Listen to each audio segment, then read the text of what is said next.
Hello, everybody. It is Tuesday, May 9th, and this is the Operator Vermic Working Group and Issue Triage meeting.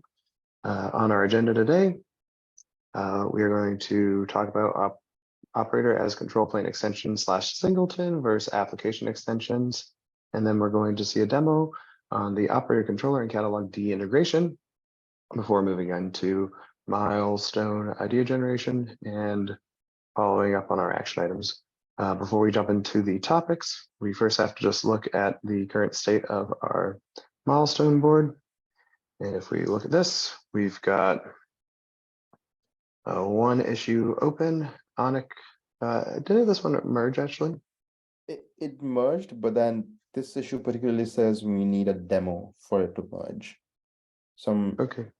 Yeah, I might work on an ASCII Cinema script demo creation, or I might see if I can just cut off this YouTube video to get the demo. But yeah, hopefully soon I can get a demo out and close out this issue.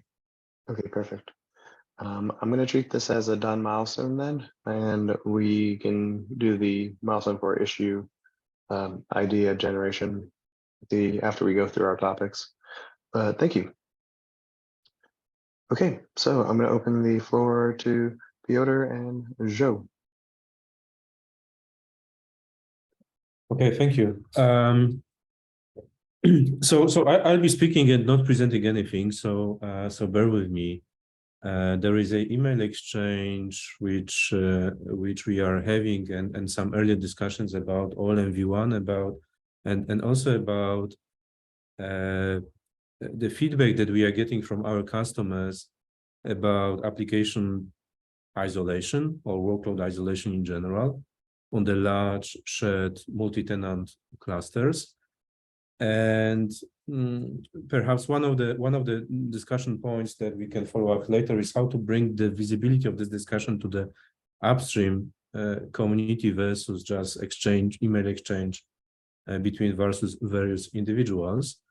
But let me introduce the topic and bring in the visibility of the feedback and some of the differences in the point of view that we as IBM have comparing to the direction that OLM v1 goes. Okay, so let's start with the basics. Is that we represent a team which develops operators or applications for enterprise customers who are running workloads on the large multi-tenant OpenShift clusters. By saying large, meaning that there are multiple applications being deployed. And those applications are being managed by individual or different application owners of line of businesses. And those line of businesses are being provided access to the restricted set of namespaces by cluster admins. And cluster admins are doing the basic prereq, like configuring storage maybe, and then giving namespace permissions to the line of businesses, and simply saying, hey, that's the horsepower of the namespace, deploy the application in there. And we have developed specific usage of operator existing OLM v0 pattern to achieve a sort of workload isolation which means that individual line of businesses can deploy operators by themselves, each of line of business running operator at different version and operands at different versions in isolation from each other. And at the same time, recognizing that there is a conceptual issue with CRDs being, cluster singletons. So therefore, we circumvented to great extent that issue. And this is the pattern that we have now implemented, and our customers are being provided sort of workload isolation using existing OLM v0. Now, with the fundamental concept is that cluster admins are just responsible for the basic infrastructure, but for operators and operands, it's application teams, individual line of businesses managing those without any cluster permissions. Now, with OLM v1, evolution towards OLM v1, which it introduces the scoped operators, which means that operators are now cluster singletons. it is in conflict with that workload isolation pattern that we have not only implemented, but also we implemented as a feedback from our large enterprise customers, which means every singleton actually is against that isolation pattern. And we would like to understand, we have different opinions about, the scoped operators. We don't necessarily appreciate OLM v1, but understanding that it is the current course of action, we'd like to understand how to migrate from our existing usage pattern of operators with OLM v0 into OLM v1, making sure that those workload isolation patterns are preserved or even improved further, which may bring interesting set of use cases or maybe changes to the design to OLM v1 when it comes to what OLM v1 is and what's being provided as part of the framework for that workload isolation pattern. So I'll pause here because there are other team members from IBM here to extend or add a little bit more color to this discussion. But long story short, that's really a discussion which is very, very relevant to ourselves, and we'd like really to have this discussion going. So I stop here. I see raised hands, so let me pause here.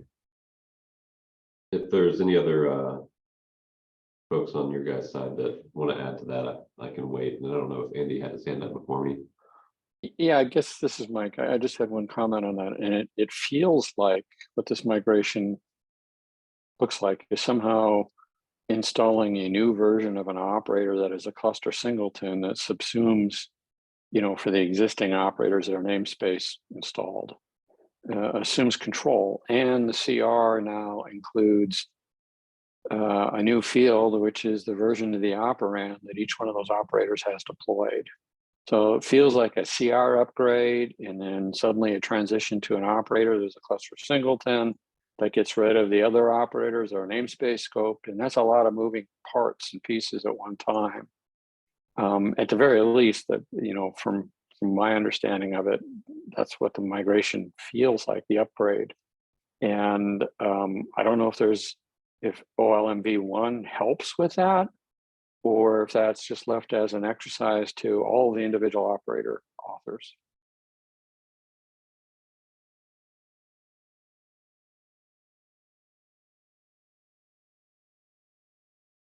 I think that's still TBD to answer that question. A lot of this is still in its early stages and nothing is set in stone. So I think like having these discussions is helping shape the direction and how we approach this and what we build and stuff like that. So I don't know if I can give you a decision answer because there hasn't been one. I think the one thing we've sort of, I think, all agreed on is that like Kubernetes tendency around cluster scoped resources versus namespace scoped resources is what it is, and it doesn't seem like it's going to change. And so part of the idea around moving OLM v1 in the direction of cluster singletons is essentially directly related to the fact that CRDs are cluster singletons. But I think there's like room for discussion there, like, and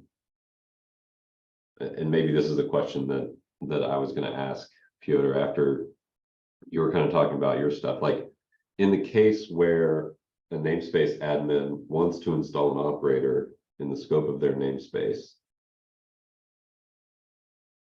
there are two different namespace admins want to install a similar operator that theoretically own a similar CRD. Maybe they're named the same thing for some reason, but they're different. Like what would you expect?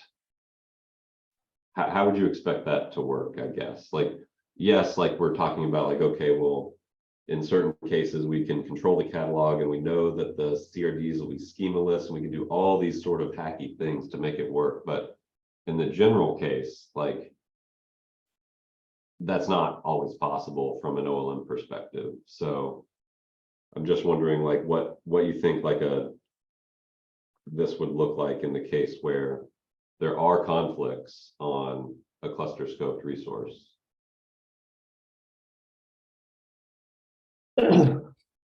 So maybe I'm naive in my thinking, but I'm thinking a little bit more abstract way, meaning that if I deploy into a namespace 2 applications at different versions, it should work. I will not deep dive into the details how conflicts shall be resolved, but that's the expectation that our customers have, right? I do understand we may not have answers to this, but that's kind of expectation. Sorry, someone was trying to say something. Yeah, I didn't mean to interrupt, Piotr. I was going to say that some of our packs for some constructs are stashing configuration information for their application and config maps because of the format, the free format that they have. And their operators are actually validating, you know, the syntax, the config maps to do that. It's a very cheap workaround. But I have to ask the question, you know, if operators are seen as cluster scoped and they're cluster operators, then maybe something different should be used for application artifacts. That's another, you know, context that we've been looking at. Maybe operators should be that, just cluster operators, cluster things that are done to manage a cluster. And for deploying applications with workload isolation, something else like operators maybe should be looked at. That's a question we ask ourselves often.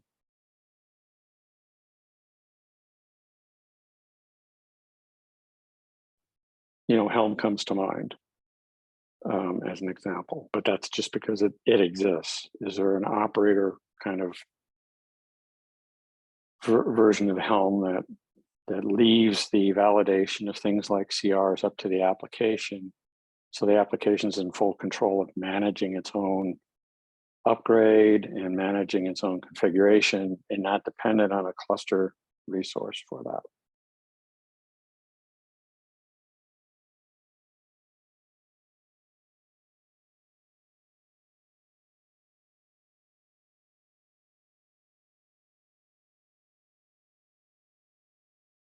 Andy, were you up next? Possibly, thanks. So I had a question around isolation for Piotr and anybody else. What specifically do you mean by isolation and what's acceptable versus off the table? Well, I could speak from what we're seeing from customers. First of all, isolation means that the operator's permissions can be explicitly managed. They can't reach across namespaces. Can't do something that a cluster administrator would see. Reaching would see across as- namespaces. So like Yeah. they would forbid a single process from talking or from getting data from 2 different namespaces. If those are 2 different logical tenants on the cluster. You know, many of our large customers' mindset is, you know, they're moving from managing VMs where there was very clear isolation between which VMs could do things. There's nothing that VMs couldn't interact unless explicitly configured, you know, at the application layer or at the system layer. And they moved to a containerized environment where VMs are now namespaces and they're sharing the same cluster, like the VMs would share the same hypervisor in legacy terms. So that's their mental model moving into this. And so anything that inherently allows, you know, potential interaction across namespaces would be something like a kernel extension and a hypervisor that could, you know, potentially interact across different VMs that are deployed. And to them, that's a no-no. That's their mental model. So part of this could be education to the customers as well, or very strict controls that they can visualize. They can see the operators can't interact with namespaces unless explicitly given permission to them, and they can actually query that and see what they can do in each of those namespaces and so on. But that's their mental model. So hopefully it gives a little bit of background. It does. I guess I would wonder how far could education go? And would there still be a group of customers who are just hard no, one operator only operates on its tenants' content?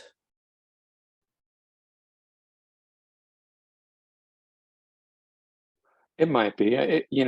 This could be a process of transformation in the customers too, understanding how these new constructs apply to what they normally were doing. And we could be seeing a point in time. But I certainly have customers that don't want to do operators at all unless it's a cluster, unless it's a cluster type operation. And they push us and say, isn't there a way that we can deploy these applications without using operators? Do we need to use an OLM? We're used to having a well-defined scope in which our applications can be deployed, and the IT organization, in this case, the cluster administrator, can grant us access only to those, isolated workload entities that we can use to deploy our application. Used to be VMs, now it's a set of namespaces. So it varies across the customers, but in general, I do see a nervousness about A, the fact that CRD is a global scope, and B, that there's a potential for operators to do things across a cluster that could destabilize the cluster, even for applications that are in other namespaces that don't even have our software installed or doing other things. That's their biggest kind of concern.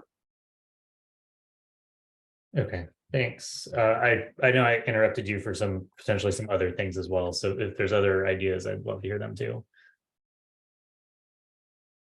No, I think that's all I had. Thank you. Thank you.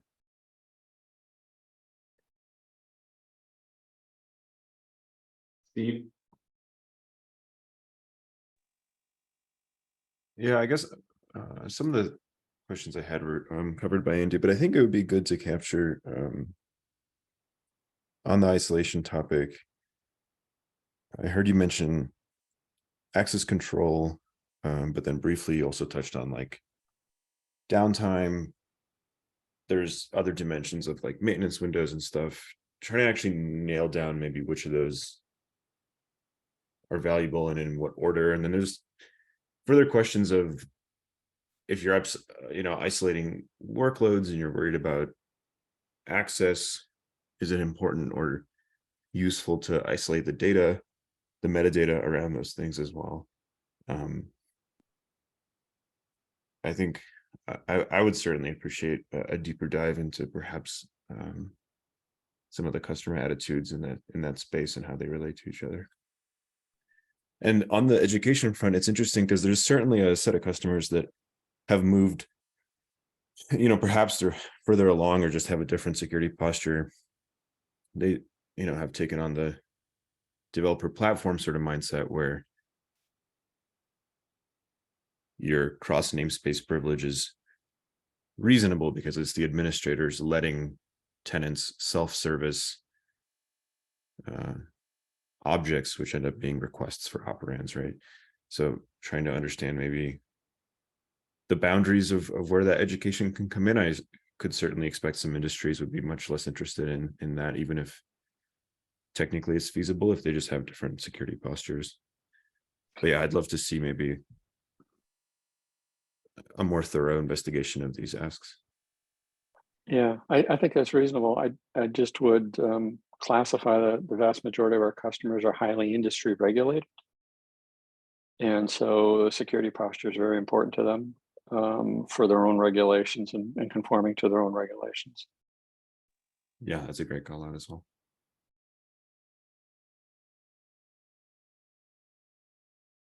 Frederick? Yeah, I wanted to ask whether the interest of your end customer is to have a separate operator per namespace, or would it be fine with having operands managed by the operator in each namespace? But that's,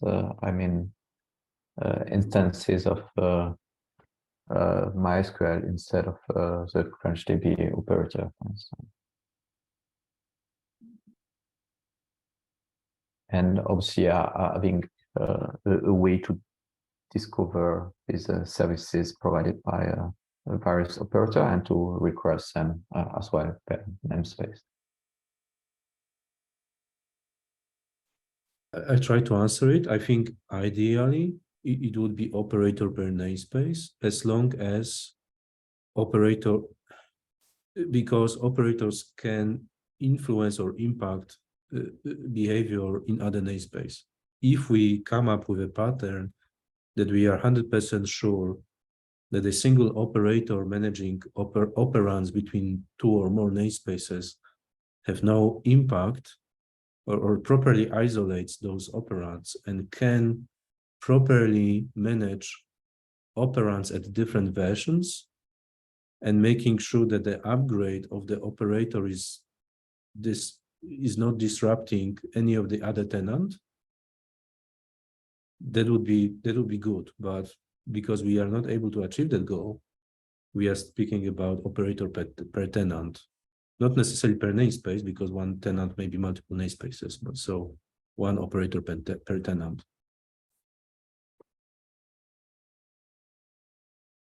Daniel, I think you might have been next.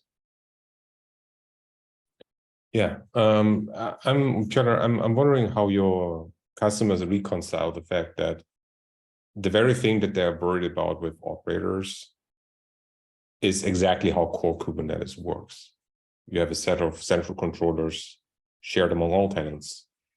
So there are potentially execution paths where one tenant doing one thing could potentially impact the cluster or other tenants.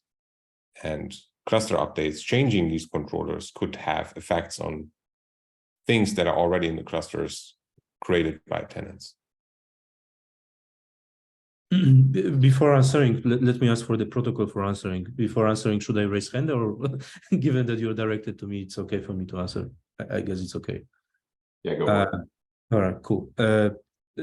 So the answer to, I think it was one of the questions in your email. I think that there's a difference, that customers do not see operators being part of the Kubernetes cluster, right? They believe, based on our interactions, they don't see operators as cluster extensions or part of the cluster or platform. They more think about like applications being on top of the platform, right?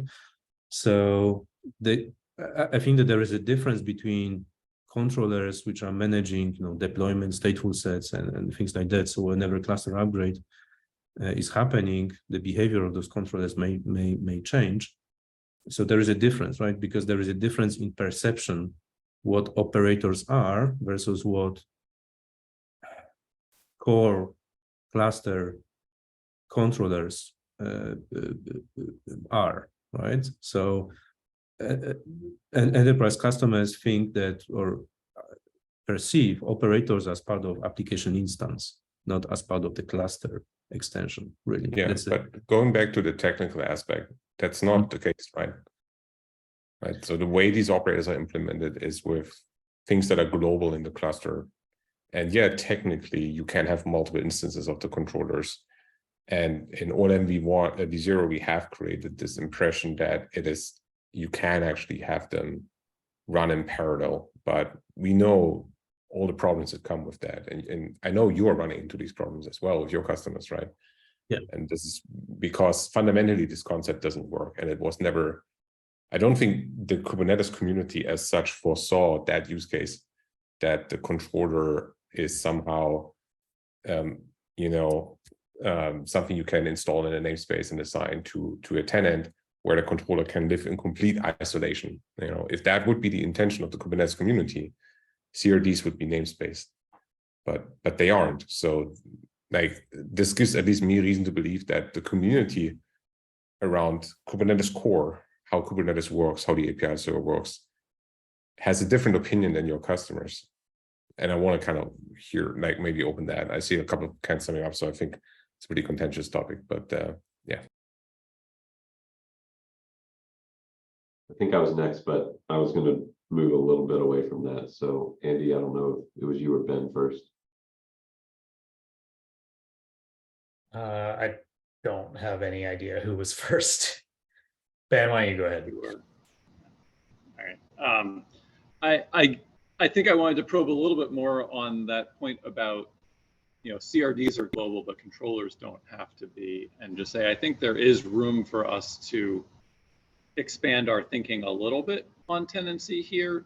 And this is something we've talked about before, where instead of going all the way in V1 to saying you can only install a package once, maybe we get a little bit more nuanced and you can only install packages that include CRDs or other cluster scope resources once. And that allows you to then have a concept like you install your MySQL API package one time on the cluster.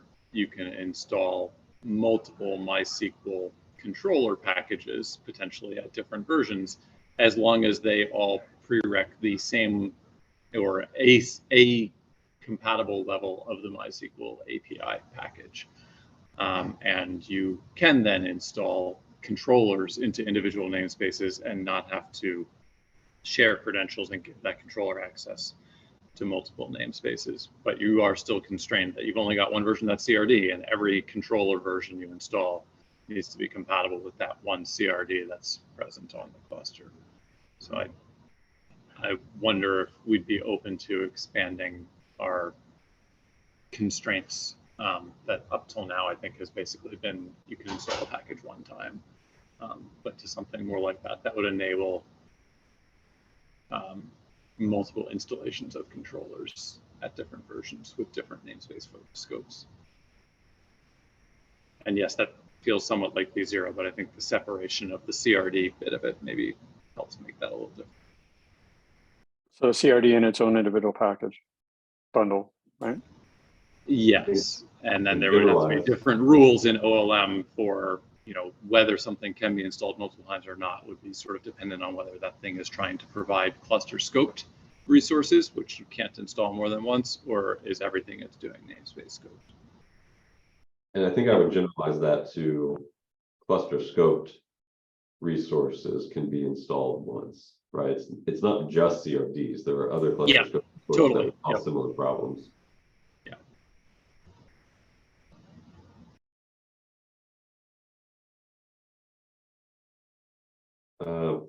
Frederick or Andy?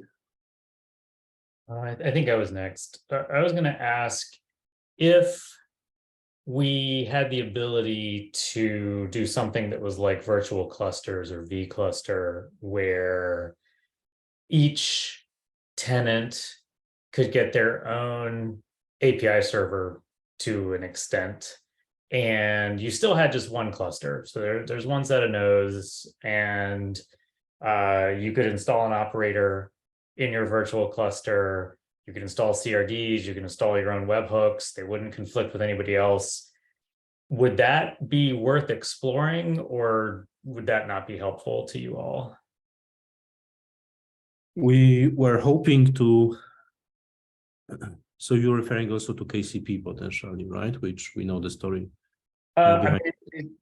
Whatever technology. Whatever technology which provides API server isolation, right? Or partitioning or whatever.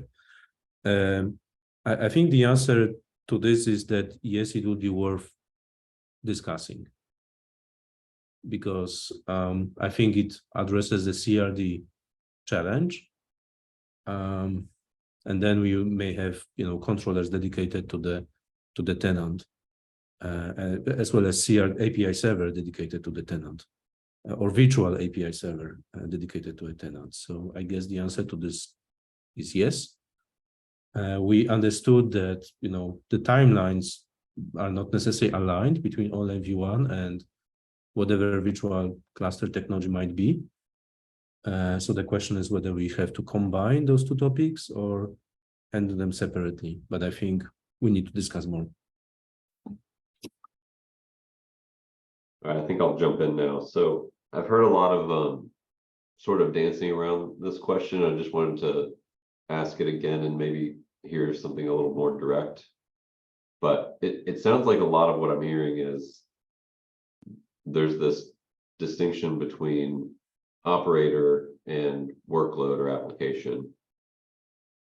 And I'm wondering if the ask for namespace or tenant scoped operators is actually because the tenants actually care about operators, or at the end of the day, are they only asking about operators because that's the mechanism that exists for them to get access to their workload? Would they be just as happy if there were applications directly installable that didn't necessarily come with an operator that had cluster scoped resources that needed to be installed with it?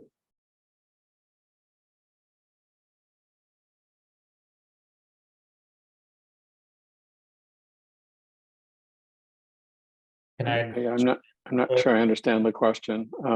Yeah, I also. Can we you do rephrase have, we do have customers that say, can you give us this in Helm charts? I guess maybe that's a simple answer.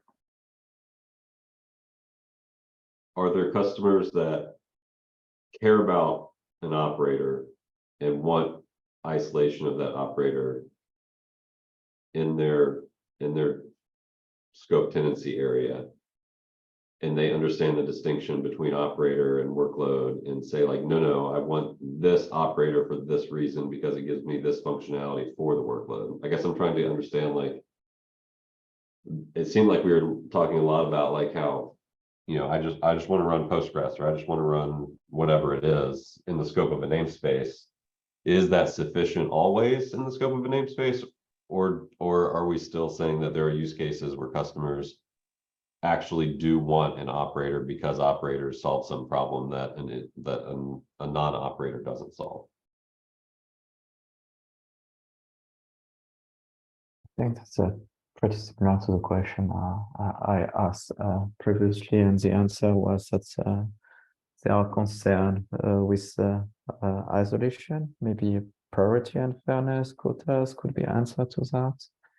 But yeah, so the main concern was around isolation and the possibility to have noisy neighbors. Yeah, for me, it's I look at these large customers and their organizations, right? And they typically have the IT organization that used to divide up VMs, you know, and from hypervisors and give these to application teams so they can install their applications. And anytime that application team had to go back to their IT organization for something they needed to install or configure or whatever, was a hindrance to them and would often take time for that to turn around. And so that interaction between the central IT and the application teams trying to build out their applications, the fewer interactions, or can I get all of this done and set up front, and so that I have my isolated workload, you know, work areas, which in this case are namespaces. How many times do I need to go back to the cluster administrator and say, oh, now I need to install this operator, I need to install that operator, and go through the scrutiny of, okay, does that operator have certain cluster permissions? Can I install it? Do I have other operators that are going to conflict with it for other application teams because they're using a different version or have different CRDs? That loop and that complexity is a hindrance to them. Whereas the application team really wants to, you know, install their application and or install a middleware, because a lot of our cloud packs are middleware, and build their applications on top of it, be able to upgrade it independently, promote it across environments independently, with minimum interaction once these environments have been set up for them with their IT organization. So it's that streamlining of the process for these large customers that is probably the most complex. On the other hand, the IT organization, the cluster administrators, really want to leverage their investment in Kubernetes and don't want to create a separate cluster for every little application that comes along.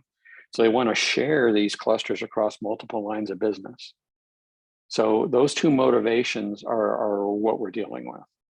Okay. Yeah, I guess what I'm trying to get at is, like, when a customer comes and says, hey, you know, cluster admin, configure my namespace, or give me the ability to configure my namespace, do they actually care about an operator that provides an API that they can use?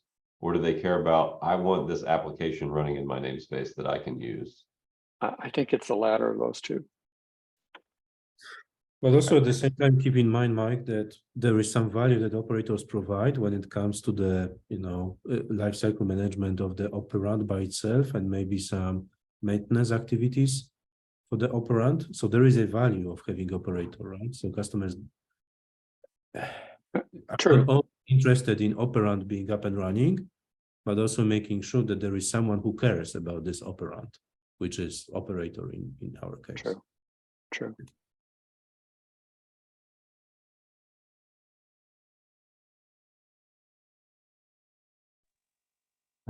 I wanted to mention that a few way forwards have been discussed, but we really need to take in consideration the governance at the cluster level, and make sure that we keep it simple. I think that's one thing with OLM v0 is often it went into situations that are too complex, in the sense that there were multiple parties getting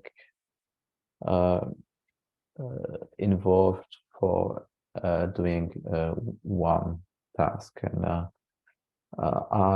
what I hear from you is that you want to provide self-serve for this namespace administrator, and that's important that this process is simple for enabling that.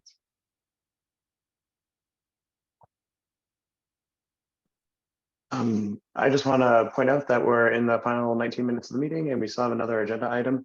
Would it make sense to follow up on this conversation in a separate meeting? We could organize it in the upstream Slack, or we could continue the email thread that was mentioned. Is there a preference?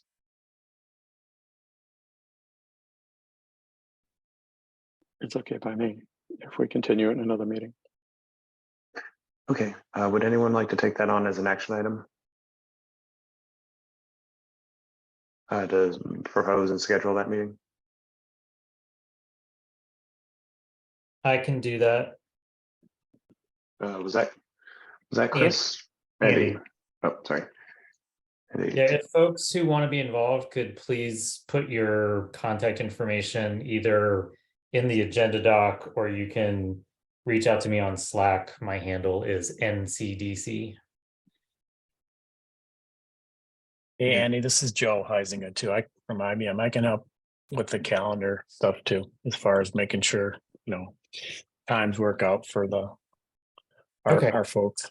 Thanks. I'll sync up with you offline, Joe. Yep. Okay, thank you. And Anik, I wanted to give you this opportunity. Are you ready to present? Yes, I am. Okay, I will stop sharing my screen.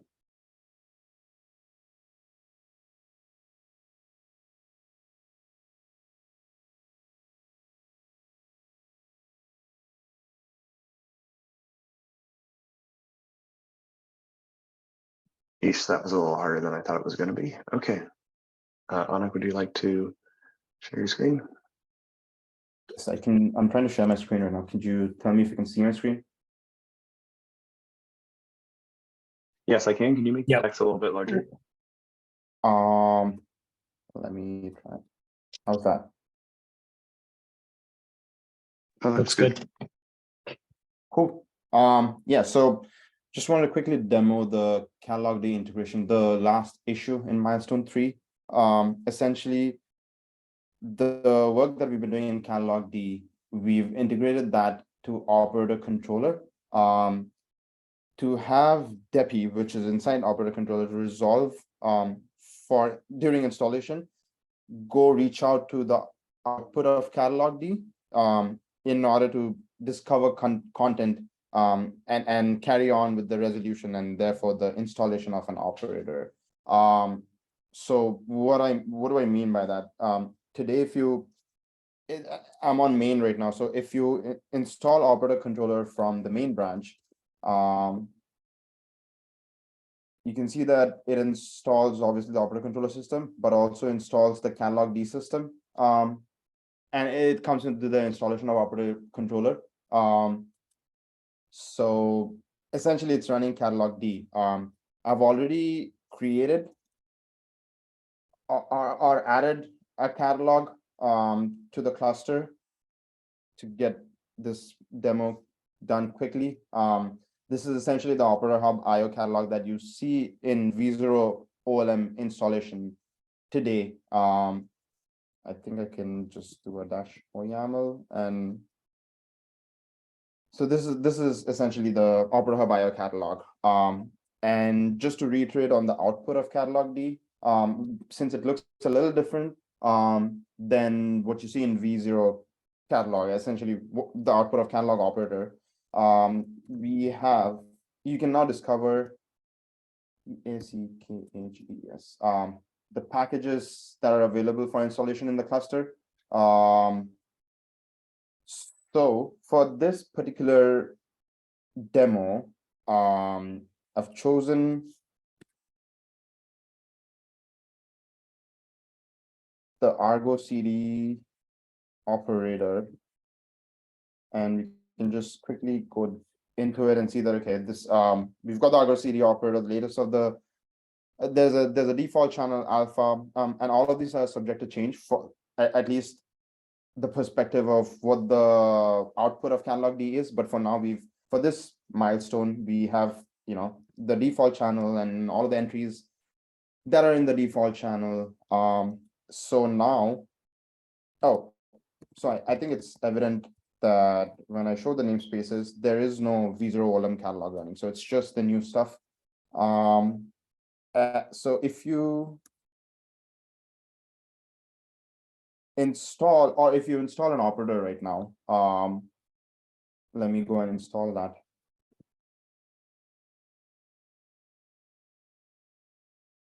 This is essentially, I think we've seen this in previous demos, but then previously we had the catalog operator running, and that was, you know, we had the V0 catalog sources running, and Depi was reaching out to V0 catalog sources. But with none of that in this cluster, and with all the new stuff, it's essentially doing the same thing, but getting the same results essentially. I was trying to play around with, I don't know if this is interesting or if this is particularly relevant to this demo, but I was trying to play around with some of the version fields and stuff. So for example, operator, with the output of catalog D, we can see the different versions that are available. And if you want to configure, for example, pin the installation to a particular version, we can probably quickly see if we can get that done right now.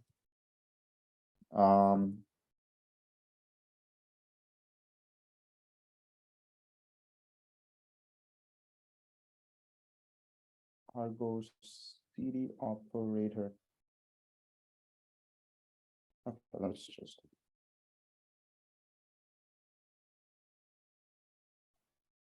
And this is probably something version.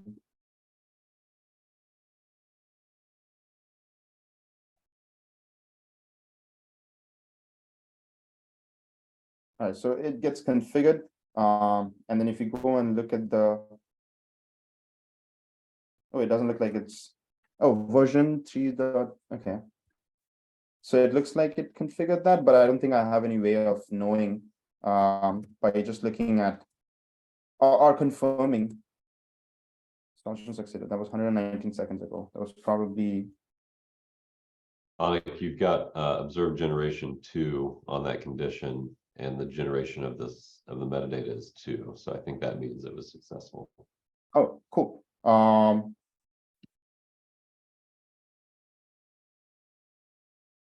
But then it does say that this one's failing. Oh, sounds like a bug. Yeah. Failed to unpack. Oh, cool. It did have that reflected later on. So yeah, I think I had mentioned this earlier, where and this is probably relevant to the discussion that we were having before, you know, all the namespaces, install mode and stuff. But essentially, you can discover when you install, for the purpose of this demo, when you install Operator Controller today, you can go and discover the packages that are available for installation. And when you click on install, it's essentially using catalog D to install, to resolve for the dependencies, I guess, thereby concluding the demo of Calibri integration with operator controller. Is there any question? Would folks like to see anything else? Just to confirm this for myself and probably newer viewers that aren't familiar with the project, the failure in this case is because that version of Argo CD doesn't support all namespace installed nodes, right? Yes. Okay, I think and that's this- expected. Right, Cool. right.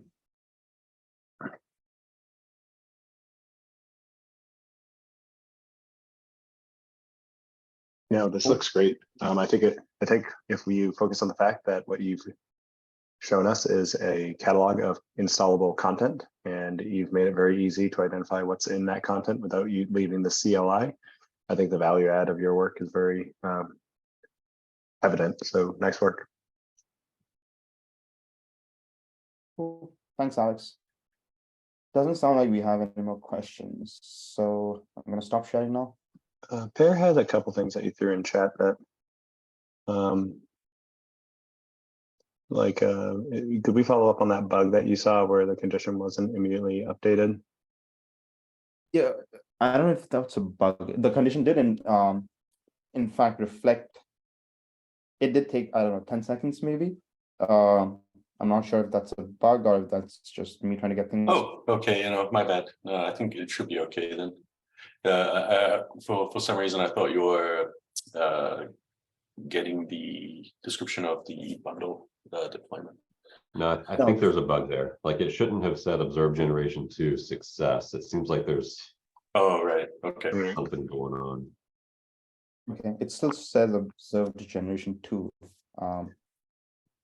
Even Well, after We were basically, we said observe generation 2 successful, and then later came back and changed it to observe generation 2 failed. It seems like we should not say that it was successful with the new spec when it wasn't yet successful. So anyway, that's off topic. I think we should file a bug about that though, because that seems misleading at best. Okay. Yeah, and that bug can just point to a timestamp on the YouTube video once we get this up, and it can kind of just showcase the issue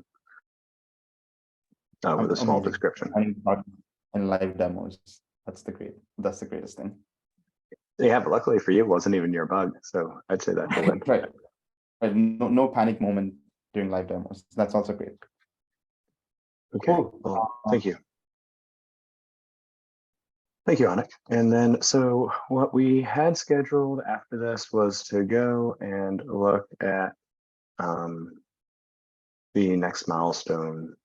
We wanted to look at this, so we go to release planning, and there's this cool milestone for ideation. We have 8 minutes, and I'm not sure how we could possibly get through all of this in 8 minutes in terms of deciding all the work that we want to do.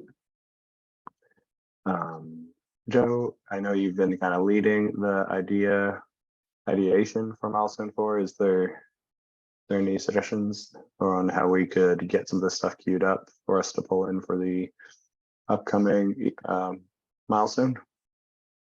Should we just schedule another meeting after this one? Yeah, we can do that. If we wanted to, we could pull up that ideation discussion and just kind of talk through some of the ideas that people have at a high level, and then we can break out to a separate discussion. Obviously, like we only have 8 minutes, so it's more of a here's what we've got. Are there any other ideas? Please type them in async. But I don't know. Maybe it's useful to do that. I've seen a little bit of discussion there, so. Okay. So I'm just going to quickly go over some of the ideas, and can everybody see my screen? Yes, we can. Okay, perfect. Sorry. By the way, sorry, I thought I was sharing this earlier. I had forgot to re-enable screen sharing. So do we want me just to rapidly list all of these and kind of give high level summaries because I've been looking at them, or do we want to talk to each one and spend a little time on it? What's the most valuable way to go through these? I was thinking, so there's been some discussion, hopefully in the upstream Slack, about specifics around this. So the things that I've heard, so if you scroll down to the bottom, Bryce put a comment in about what we could do for catalog D stuff. So there's, I think, 3 things that he put if you scroll a little further. One is we could do this spec.source union type to make it so that we can source catalogs from something other than an image. Another is to continue iterating on this catalog D API surface so that we have a single aggregated API service rather than CRDs that tell us about the underlying content. And then what's the last one? Oh, Catalog status. So in my mind, those were the things that we've been talking about doing next, for a while. Those seem like the reasonable next steps there. There is some other discussion about, like, is there a way that we can decompose this and think about larger topologies around where clients care about knowing the catalog content? But I think that can happen sort of in parallel, and that's a little bit less well formed at this point. So I think we probably need some spikes to think about that kind of stuff. But this seems useful anyway, and it'll get us building some things that we're going to need regardless.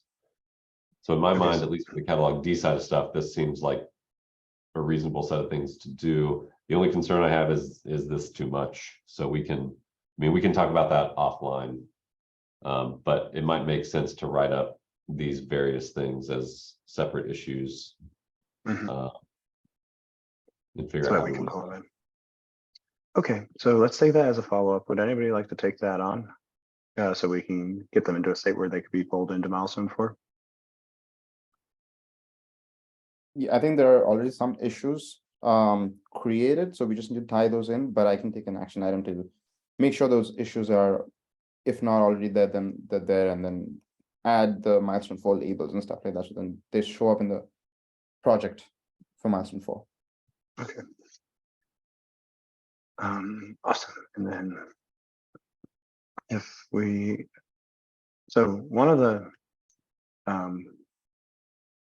one of the things I was talking about, one of the things I wanted to kind of visit was just like, how does RuckPack actually scale? So we know RuckPack's going to be using the solution to install sets of things, and it's going to create watches on all of them. And we've had in the past some concerns of how well that would scale if you're installing 1, 10, or 100 bundles, you could imagine. One proposal at the time earlier in RuckPack was to create a configurable timer, and that would influence how often RuckPack checks that all the resources defined in the bundle are in the correct state. And so just getting that data in terms of like, what is the performance cost of this current implementation of RuckPack might be kind of interesting, and then possibly extending that work to include some Prometheus metrics would be kind of interesting to expose. I see Steve raised a hand. Yeah, I would just also wonder, like, are there valid use cases where some user changes the spec of objects that RuckPack lays down? Yeah, there is. I think that's why the subscription config exists in OLM 0. And so there's probably some story that would there's a bit of work that has to go into doing that, because you don't want to edit the resource that's deployed, because during an upgrade you'd lose any of your specific configuration changes on that resource, right? So there's probably a user experience that we really want to think about and define there, but it is captured in the ERD. I just don't think we have anything capturing that as a next step right now. So sorry, I guess I heard both. Yes, we do want users to touch this, and then no, we don't. Oh, no, sorry, I'm saying we know there's a use case where people probably want to be able to configure stuff. I just don't think we've defined how we want to facilitate that yet. Gotcha. Okay. In that case, I think the scope of the things that you're trying to investigate here, validating admission webhook, some other mechanism to say, hey, this is my stuff, don't touch it, might also be useful, and might obviate the need to like go out and look to see if it's changed, because you know that the only way for it to have changed is for someone to like maliciously undo your webhook, and you know, at that point. Oh, okay. You're talking about on the RUCBAC level, just like Yep. don't let anything that, yeah, okay. Yeah, we can have that as an idea too. I think that's important to do, but I also think we might have some preconceived notions about how bad it would be to do that. Whereas like if we're only watching, if we're using a label selector to watch just the things we're actually managing, the set of things in our cache will be fairly small, even for dynamically watched stuff that's in the bundle, unless you have like bundles with thousands of objects in them. Or if you have like thousands of bundle deployments. So Yeah, I just I mean, call it's that out as like we should benchmark and see how bad this is. If it's bad it'll at be all. as good as or better than other solutions in the space, right? Right. Like Argo, etc. Right. The question just becomes, if there is a requirement for performance here, the question is, do we need to do that watch at all? And the answer might be no. But I totally agree with you. Like the solution here is no worse than like the other options. Yeah, +1.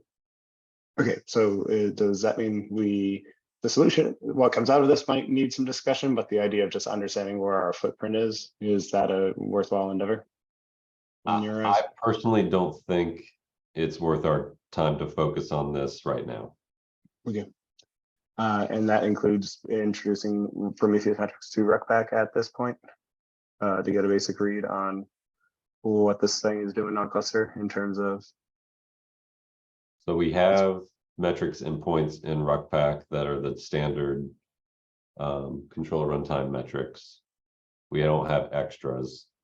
Without a specific request for specific things we want to see, I would probably also punt on that one. Okay, so we can punt on both of these. We did discuss, Todd had brought this up earlier.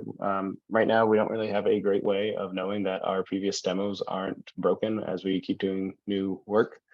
So expanding the operator controllers test framework to include an in-directory FBCs that is used for testing purposes, and possibly implementing these demos we're doing as E2E tests, or some form of a unit test, depending on how we do this, could be useful. So idea would be, in test / FBC, or yeah, it could be in any directory, but like for the purposes of this conversation, just imagine it's in test / FBC, and then having an in-directory FBC that is used for testing, so that when you add new features, you can just tweak that catalog. And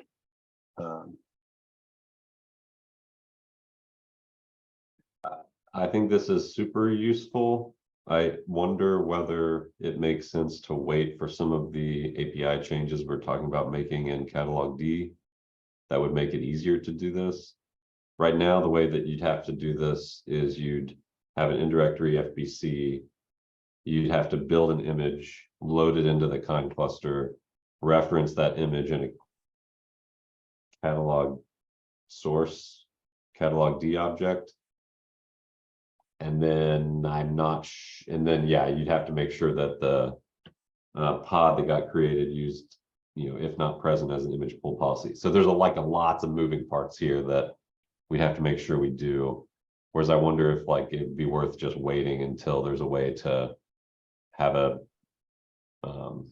different way to source that's the first class thing from catalog D. like basically a deer to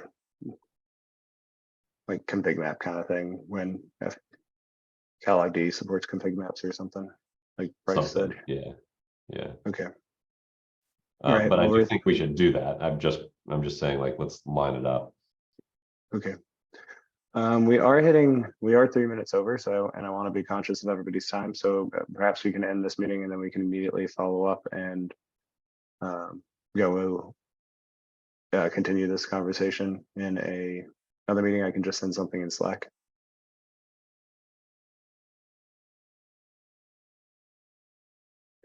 Okay, so I'm going to stop sharing.